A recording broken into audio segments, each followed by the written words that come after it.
തുപ്പിയും ഷമീറും തമ്മിലുള്ള ഇഷ്യൂ ഒക്കെ കഴിഞ്ഞിട്ട് ഇപ്പോൾ കുറച്ച് ദിവസങ്ങളായി. അവരെ അപ്ഡേറ്റും കാര്യങ്ങളും ഒക്കെ ഇങ്ങനെ കുറേയധികം പേര് നോക്കുന്നുണ്ടായിരുന്നു. അങ്ങനെ ഇരിക്കുന്ന സമയത്താണ് ഷമീർ വീഡിയോസായിട്ടൊക്കെ ലൈവിൽ വന്നിട്ടുണ്ടായിരുന്നത്. എന്നിട്ട് താനുണ്ടെങ്കിൽ ഇപ്പോൾ തുപ്പിക്കെതിരെ കേസും കാര്യങ്ങളും കൊടുത്തിട്ടുണ്ട്. തൻ്റെ വീഡിയോസും കാര്യങ്ങളൊക്കെ പുറത്ത് വിട്ടിട്ടുണ്ടായിരുന്നു. അതുകൊണ്ട് തന്നെ തൊപ്പിക്കെതിരെ കേസ് കൊടുത്ത് അവനെ അറസ്റ്റ് ചെയ്യിപ്പിക്കണം എന്നുള്ള രീതിയിലാണ് താനിപ്പം വിചാരിക്കുന്നതെന്നും അതിനുവേണ്ടി വക്കീലിനെയൊക്കെ കണ്ടിട്ടുണ്ടായിരുന്നു.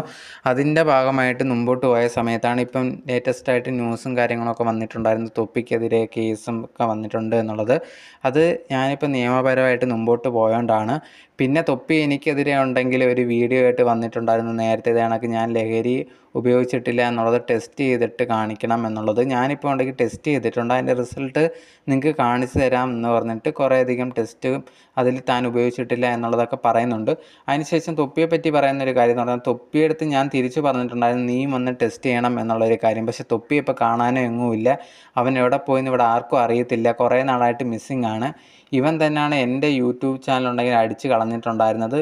പിന്നെ അതിനുശേഷം കുറച്ച് നാൾ കഴിഞ്ഞപ്പോൾ ഇവൻ്റെ ഇൻസ്റ്റാഗ്രാമും യൂട്യൂബ് ചാനലൊക്കെ എങ്ങനെയൊക്കെ പോയിട്ടുണ്ടായിരുന്നു. അവൻ പറയുന്നത് ഞാനാണ് അടിച്ച് കളഞ്ഞതെന്നാണ്. പക്ഷെ അതിൽ ഞാനൊന്നും ചെയ്തിട്ടില്ല എന്നുള്ളൊരു കാര്യം കൂടി ഷമീർ പറയുന്നുണ്ടായിരുന്നു. എന്തായാലും ഇപ്പോൾ ഈ ഒരു തൊപ്പി എവിടെയാണെന്ന് ആർക്കും അറിയത്തില്ല. ഏതോ മലമുകളിലൊക്കെയാണ് എന്നാണ് പറയുന്നത്. ഇപ്പോൾ പേടിച്ച് പോയി ഇരിക്കുകയാണ് എന്നുള്ളൊരു കാര്യം കൂടി ഷമീർ പറയുന്നുണ്ടായിരുന്നു.